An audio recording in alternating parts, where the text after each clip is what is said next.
Tonight, the Atlantic Coast Pipeline partners are trying to figure out how to please the court and get the 600-mile pipeline back on track. The Fourth Circuit Court of Appeals vacated a key permit for the pipeline. Andy Fox has more on what the issue is. Stephanie and Chris, the permit deals with the U.S. Fish and Wildlife Service. That's where the issue is right now, and their failure to provide standards on how to enforce how many endangered species can be killed. He stands guard on what has been in his family since the late 1800s. Today, Buzz Upton fears losing peace of mind. Across there and then cutting in across the farm here.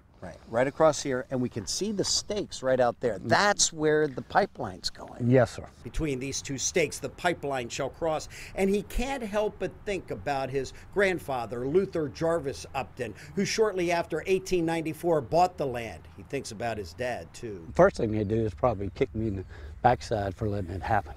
And then they would say, do the best you can to protect whatever you can for the family. Buzz has done all he can to fight off the pipeline and thinks the recent court ruling dealing with the endangered species like the Roanoke log perch is temporary setback for the pipeline. His attorney, Josh Baker. The Atlantic Coast Pipeline cannot proceed with construction where they will affect those endangered species. The court ruled these are some of the other endangered species the U.S. Fish and Wildlife has failed to set a standard for, the number that can be possibly killed by the project. Dominion Energy spokesperson Benita Harris. We feel confident that we'll be able to resolve the issue. We spent 4 years studying this, including the impact on endangered species. So we feel confident that we just need to get some more clarification on the best route going forward. You can hear birds all the time, and Upton's concerned not only about land, but marsh too. And not just the explosion, but the contamination of the grasses and the deer and the bear and the fish. Buzz knows Dominion Energy can come on the property. They'll mediate a price, go to court if they must. But for Buzz Upton, the only thing he wants is that peace of mind a natural gas pipeline doesn't blow up on his land and his family. I am the unicorn.